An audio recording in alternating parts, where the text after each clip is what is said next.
سبيل الدموع سبيل مريح تنهدى يا صاحي كي تستريح وبث Silakan menonton, jangan lupa subscribe, like, share, dan komen ya untuk bantu channel ini terus berkembang. Semoga bermanfaat. A'udzu billahi minasyaitonir rajim. Bismillahirrahmanirrahim. Assalamualaikum warahmatullahi wabarakatuh.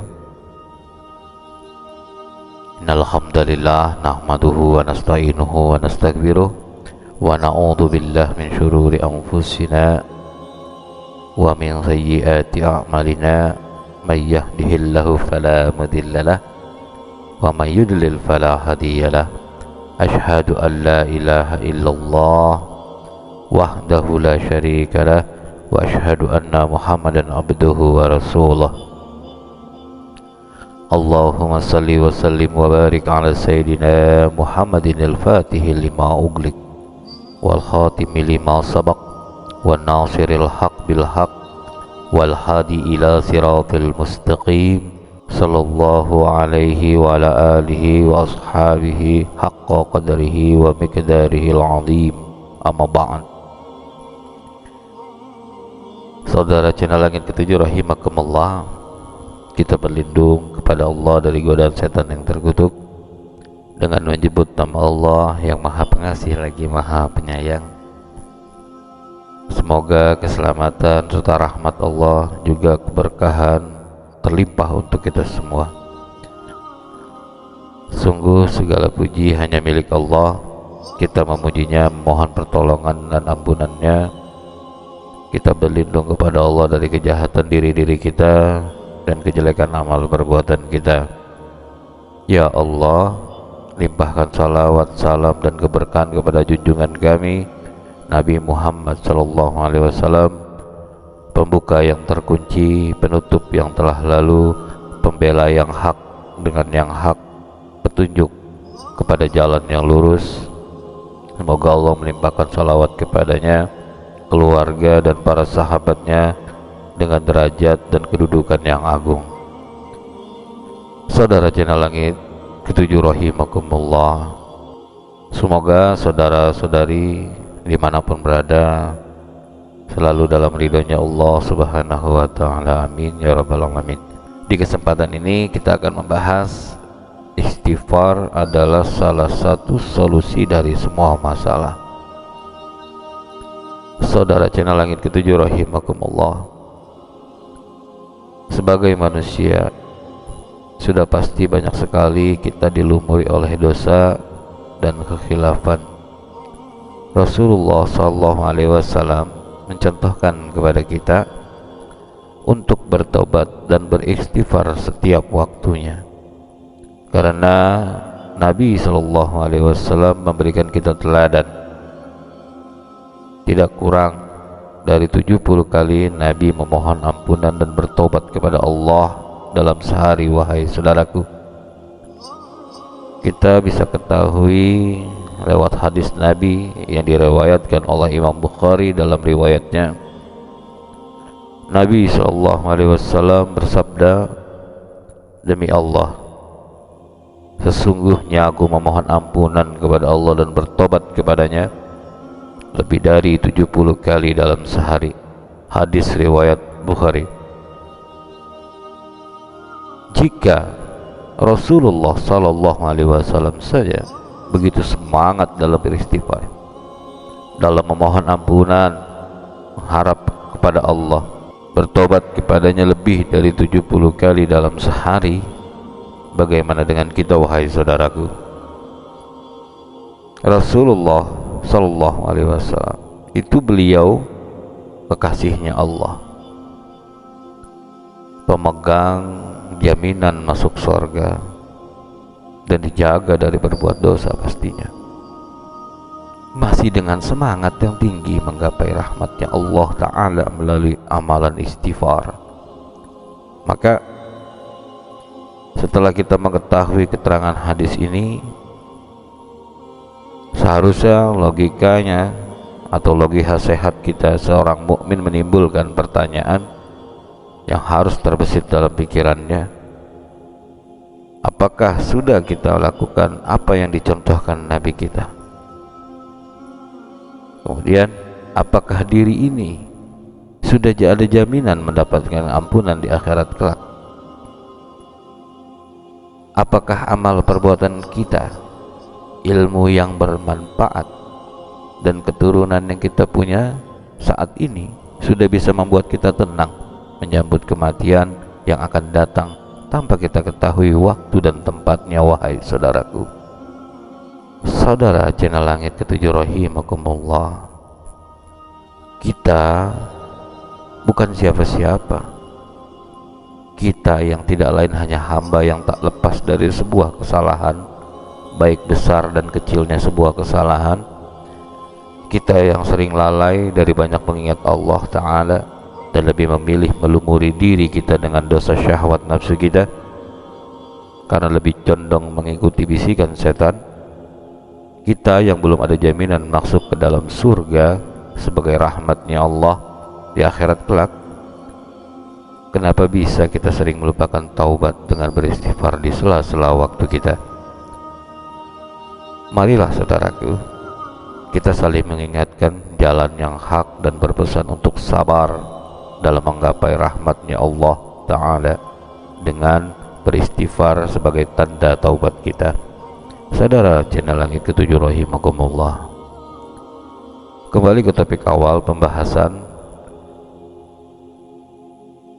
di mana faedah istighfar sangat besar untuk kita, karena sesungguhnya kedahsyatan sebuah istighfar ia mampu mendatangkan banyak keutamaan dan manfaat bagi manusia yang melazimkan beristighfar dalam hidupnya.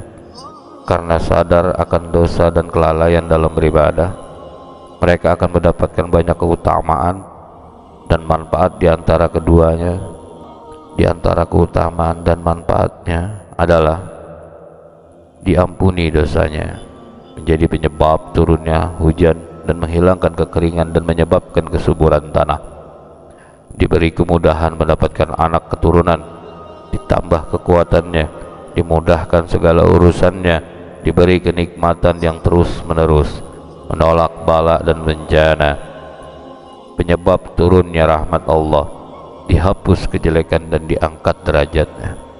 Saudara channel Langit Ketujuh rahimakumullah, dalil yang menguatkan keutamaan dan manfaat amalan istighfar sebagai berikut. Yang pertama adalah diampuni dosanya. Kita lihat dan pahami yang sudah tertulis di dalam Al-Quran, seperti firman Allah dalam surat Al-Muzammil ayat 20, wastaghfirullah innallaha ghafurur rahim, yang artinya, dan mohonlah ampunan kepada Allah, sesungguhnya Allah maha pengampun lagi maha penyayang. Wahai saudaraku, ingatlah, setiap dosa meninggalkan noda hitam pada hati, dan noda hitam itu bisa lenyap dengan beristighfar. Kemudian yang kedua, menjadi penyebab turunnya hujan dan menghilangkan kekeringan, dan menjadi penyebab kesuburan tanah. Kita lihat dan pahami dalam Al-Quran dalil yang berkaitan dengan beristighfar dalam Al-Quran, dalam surat Nuh ayat 11, yursilis samaa alaikum midrara, artinya niscaya dia akan mengirim hujan kepadamu dengan lebat. Surat Nuh ayat 11. Kemudian yang ketiga, diberi kemudahan mendapatkan anak dan keturunan.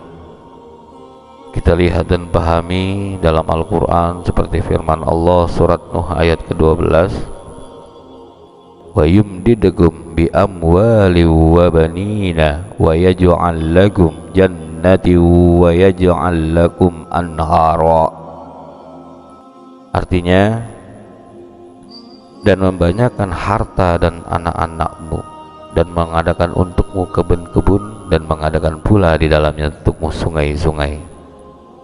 Kemudian yang keempat, saudaraku, ditambah kekuatannya.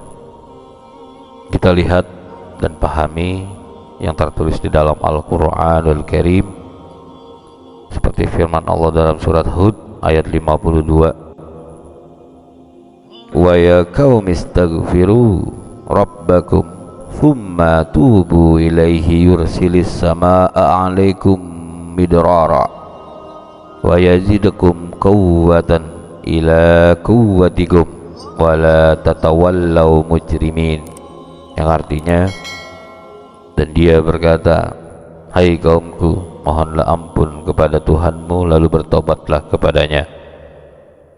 Niscaya dia menurunkan hujan yang sangat deras atasmu dan dia akan menambahkan kekuatan kepada kekuatanmu, dan janganlah kamu berpaling dengan berbuat dosa. Surat Hud ayat 52. Kemudian yang kelima, dimudahkan segala urusan. Ini kita ambil dalil dari hadisnya Nabi bahwa beristighfar dan taubat bisa menjadi kunci rizki. Hadis yang diriwayatkan Imam Ahmad, An-Nasai, Ibnu Majah dan Al-Hakim dari Abdullah bin Abbas radhiyallahu anhuma, ia berkata, Rasulullah SAW bersabda, man aksaral istighfara ja'alallahu lahu min kulli hammin faraja wa min kulli dhiqin makhraja warzaqahu min haitsu la yahtasib.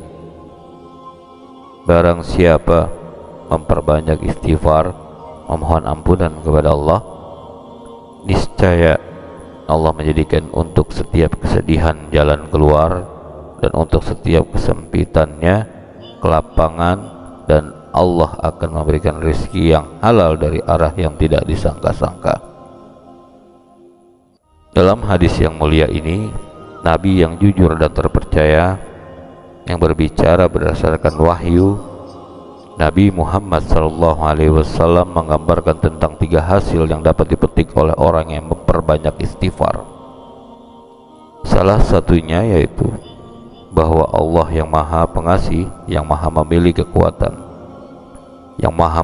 kekuatan, akan memberikan rezeki dari arah yang tidak disangka-sangka, di mana jalan dan kapan waktunya dan seberapa besarnya hanya Allah Ta'ala yang tahu, karena yang akan datang di luar pemahaman manusia itu sendiri, wahai saudaraku. Karena itu, kepada orang yang mengharapkan rezeki, hendaklah ia bersegera untuk memperbanyak istighfar, baik dengan ucapan maupun dengan perbuatan. Dan hendaknya setiap muslim waspada dari melakukan istighfar yang hanya sebatas lisan tanpa ada perbuatan, karena jika dia melakukan dengan lisannya tanpa didasari dengan perbuatan, itu adalah amalan-amalan para pendusta. Kemudian yang keenam, diberi kenikmatan yang baik terus menerus. Kita lihat dan pahami yang tertulis di dalam Al-Quran, seperti firman Allah surat Hud ayat ketiga, dan hendaklah kamu meminta ampunan kepada Tuhanmu dan bertobat kepadanya. Jika kamu mengerjakan yang demikian, niscaya Dia akan memberikan kenikmatan yang baik terus menerus kepadamu sampai pada waktu yang telah ditentukan, dan Dia akan memberikan kepada tiap-tiap orang yang mempunyai keutamaan balasan keutamaannya. Jika kamu berpaling, maka sesungguhnya aku takut kamu akan ditimpa siksa hari kiamat. Surat Hud ayat 3. Yang ketujuh, menolak bala dan bencana. Kita lihat dan pahami yang sudah tertulis dalam Al-Quran, seperti firman Allah di surat Al-Anfal ayat 33, wa ma kana Allah liyu'adzibahum wa anta fihim wa ma kana Allah mu'adzibahum wa hum yastaghfirun. Artinya, dan tidaklah pula Allah akan mengazab mereka sedangkan mereka meminta ampun. Surat Al-Anfal ayat 33. Yang kedelapan, penyebab turunnya rahmat Allah Kita lihat yang sudah tertulis dalam Al-Quran seperti firman Allah surat An-Naml ayat 46. Qala ya qaumi lima tasta'jiluna bis-sayyi'ati qabla al-hasanah laula tastaghfiruna Allah la'allakum turhamun. Dan artinya, hai kaumku, mengapa kamu minta diserahkan keburukan sebelum kamu minta kebaikan? Hendaklah kamu minta ampunan kepada Allah agar kamu mendapat rahmat. Surat An-Naml ayat 46. Dan yang kesembilan, dihapus keburukan serta diangkat derajatnya. Kita lihat dan fahami yang sudah tertulis di dalam Al-Quran surat An-Nisa ayat 110. Wa may ya'mal su'an aw yazlim nafsahu thumma yastaghfirillah yajidillah ghafurar rahima. Dan artinya, barang siapa yang mengerjakan kejahatan dan menganiaya dirinya kemudian ia memohon ampun kepada Allah, niscaya ia mendapati Allah Maha Pengampun lagi Maha Penyayang. Surat An-Nisa ayat 110. Saudara channel Langit Ketujuh rahimakumullah, manusia yang beristighfar secara sempurna dengan mengakui dosa dan menyesalinya, berhenti dari melakukannya dan berniat keras untuk tidak mengulanginya, maka Allah Ta'ala berjanji sebagaimana dalam ayat di atas akan mengampuni dan merahmati. Allah Ta'ala akan mengampuni dosa yang pernah dilakukannya, kemudian menghilangkan cacat dan kekurangan yang diakibatkan dari maksiat itu, serta mengembalikan amal solihnya dan memberikan taufik di masa mendatang. Dan dosa-dosa itu yang ia perbuat tidak dijadikan Allah sebagai penghalang datangnya pertolongan Allah. Saudara channel Langit Ketujuh rahimakumullah, untuk penutup ada satu hadis yang diriwayatkan oleh Abu Hurairah radhiyallahu anhu. Sesungguhnya Allah benar-benar akan mengangkat derajat seorang hamba yang solih di surga. Lantas hamba itu berkata, wahai Rabbku, bagaimana aku mendapatkan derajat ini? Maka Allah Subhanahu wa Ta'ala berfirman, ini dengan sebab istighfar, permohonan ampun anakmu untukmu. Hadis ini diriwayatkan oleh Ahmad, Ibnu Majah, dan Sahih Al-Jami. Jadi istighfar kita, terlebih yang sering diajarkan dahulu kala adalah doa orang tua, dan itu sampai kepada orang tua kita yang dikabarkan oleh hadisnya Rasul bahwasanya istighfar kita yang kita utarakan untuk orang tua itu mengangkat derajatnya beliau, mengangkat derajatnya kedua orang tua kita di surga, dan itu menjadi kebahagiaan untuk orang tua kita. Maka jangan pernah malas untuk mengirimkan doa kepada orang tua kita, karena wahai saudaraku channel Langit Ketujuh rahimakumullah, tugas kita sebagai anak bukan hanya mengurus orang tuanya di dunia, tetapi tugas kita juga sebagai anak adalah mengirimkan doa kepada orang tua kita setelah dia tidak ada di dunia ini, melainkan dia sudah meninggal dunia.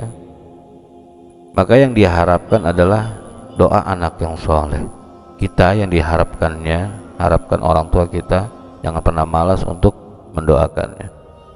Jadi ayo sama-sama mengingatkan untuk terus beristighfar, baik untuk diri kita dan kedua orang tua kita. Saudara channel Langit Ketujuh rahimakumullah, saya ucapkan jazakallah khairan katsir atas perhatiannya, dan saya memohon maaf jika ada kekurangan dan salah kata. Unzur maqala wala tanzur man qala. Lihatlah apa yang disampaikan, jangan lihat siapa yang menyampaikan. Al-Fakir mengucapkan wassalamualaikum warahmatullahi wabarakatuh.